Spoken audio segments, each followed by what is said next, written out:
Welcome to Open Book, where Raj Shekhar opens his heart and the mind. This podcast is the second episode in the series, The Ignored Crisis.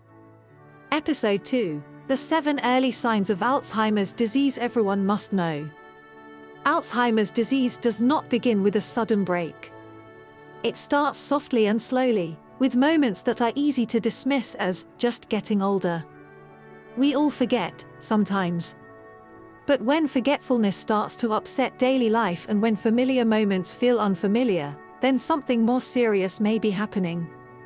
Recognizing those early signs is not about fear. It's about time. Time to seek help, time to plan, and time to protect the dignity while the person's voice is still their own. Alzheimer's Disease International reminds us, while a new person is affected every 3 seconds, many go undiagnosed for years.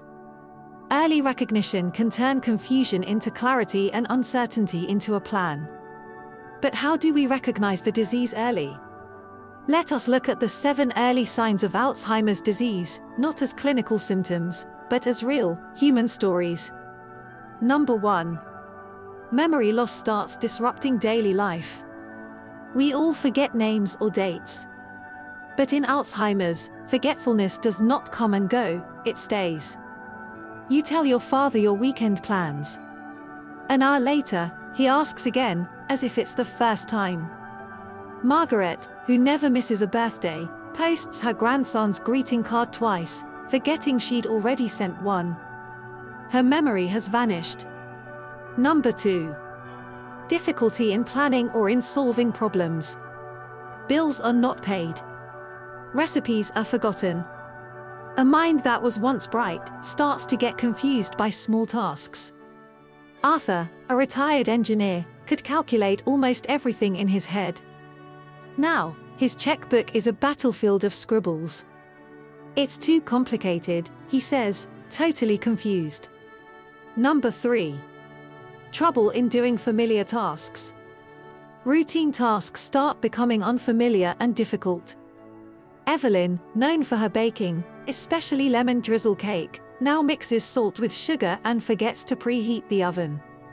The kitchen smells the same, but something invisible has stolen her skills. When tasks that were easy become puzzles, it is time to notice and do something. Number 4. Confusion with time or place. At 3 in the morning, George puts on his suit and grabs his briefcase. He is convinced that he's late for work at the factory, which he left 40 years ago. Alzheimer's bends time. The past lights up and gets clearer, while the present fades. Even the home can feel like a foreign and strange place. Number 5. Trouble in understanding visuals and space. It's not about eyesight, it is about perception. Stairs may look uneven, lines on the road blur, and reflections in a mirror look like strangers. Henry, once an avid reader, says the newspaper looks messy. Soon, he hesitates at the top of the staircase, afraid that the next step might vanish. Number 6. Problems with words or speaking. Language begins to fade away. People lose the thread of a sentence or use wrong words and vague descriptions. Rita, the family storyteller, starts a story and stops midway. You know the rest, she says, with a nervous laugh. But no one knows. Number 7. Misplacing things and losing the ability to retrace steps.